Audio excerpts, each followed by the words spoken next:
જય શ્રી રામ, જય શ્રી કૃષ્ણ બધાને. કેમ છો બધા? મજામાં? તો આજે ગરમા ગરમ ગુંદી બનાવવાની હતી, એટલે મસ્ત મજાની મારા કાકાએ ગુંદી બનાવી નાખી છે. અને પછી બનાવવાનો હતો મોહનથાળ, એટલે ચણાના લોટને શેકવાનું કામ ચાલુ છે. અને એક બાજુ શાક માટે લીલું લસણ સુધારે છે આ લોકો બધાય. અને પછી મસ્ત મજાનું બટેટાને વટાણાનું શાક કરી નાખ્યું, દાળ બનાવી નાખી, ભાત બનાવી નાખ્યો. મારા કાકીએ લોટ બાંધી લીધો. અને હજી જો મોહનથાળને શેકવાનું કામ તો ચાલુ જ છે, ધીમા ગઈ છે.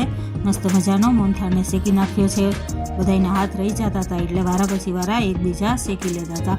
અને અમારે વારવાના હતા ગુંદીના લાડવા, એટલે જો અમે બધા બેસી ગયા છે ગુંદીના લાડવા વારવા. અને હા, તમે બધા કમેન્ટમાં કહેજો કે તમને પણ આવી રીતના મસ્ત ચોખ્ખા ઘીનો મોહનથાળ ભાવે કે નહીં, અને હારે હારે ગુંદીના લાડવા, એટલે મજા આવી જાય જમવાની. અને એમાં છે ને એલચી પાવડર નાખી દીધો છે, જાયફળ પાવડર નાખી દીધો છે, અને પછી થોડા કાજુ બદામ નાખ્યા.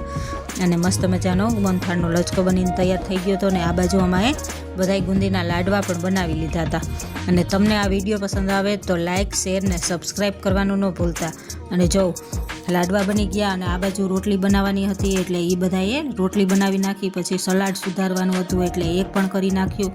અને પછી બધી રસોઈ થઈ ગઈ, એટલે બધાને જમવા બેસાડી દીધા. મારા કાકાએ સાખી ગવડાવી દીધી, પણ અવાજ બહુ બધો આવતો હતો, એટલે ઓરિજિનલ અવાજ નથી રાખ્યો. પણ મસ્ત સાખી બોલ્યા હતા એ, અને બધાએ જમવા બેસી ગયા છે. તો